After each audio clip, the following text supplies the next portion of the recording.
Dalam hal ini manajemen PSMS, kami panitia menyampaikan terima kasih yang sebesar-besarnya kepada tim verifikasi yang datang dari PSSI dan LIB untuk melihat secara langsung bagaimana kondisi Stadion Teladan yang sudah kami ajukan sebagai tuan rumah. Namun masih ada beberapa sektor lagi yang harus kita perbaiki, yang harus kita benahi. Dan tentu harapan kami nanti berkat buku petunjuk pedoman yang disampaikan inilah menjadi pedoman kami nanti untuk bisa kita lakukan beberapa pembenahan.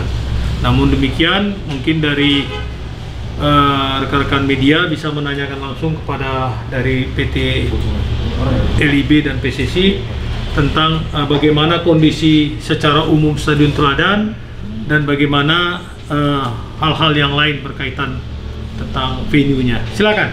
Baik. Bang, tadi kan kita sudah melakukan pengecekan Stadion Teladan. Menurut amatan dan pantauan Abang kayak gimana kondisi Stadion Teladan untuk saat ini, Bang? Apakah bisa dijadikan sebagai tuan rumah dalam kompetisi liga atau gimana, Bang? Ya, baik. Baik, terima kasih.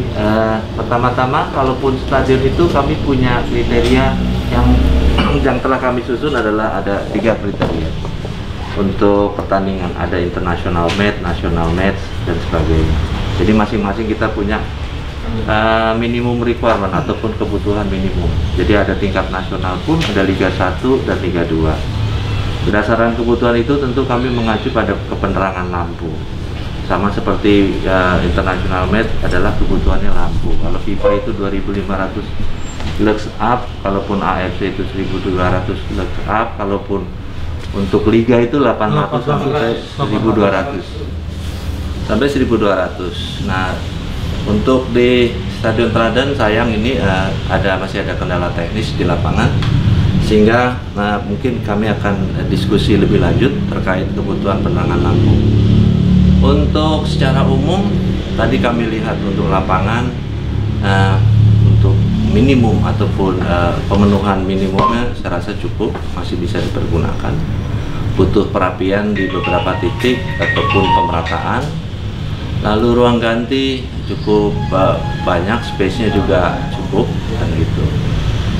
Karena ini untuk situasi pandemi paling tidak dari panpel itu biasanya harus ada pengaturan akses dari kebutuhan akses pemain, akses panpel, LOC, dan juga kegiatan swab dari swabnya VIP dan juga LOC. Itu dilakukan pada hari pertandingan.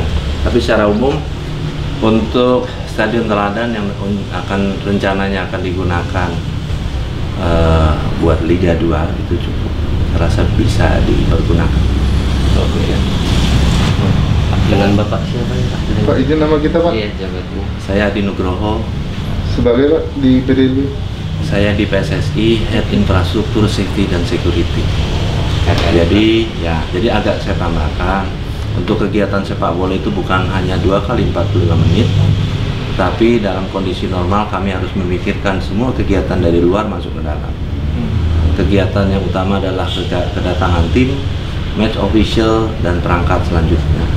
Kalau kondisi normal tentu ada penonton dan lain-lain. Jadi mungkin kedepannya Raja,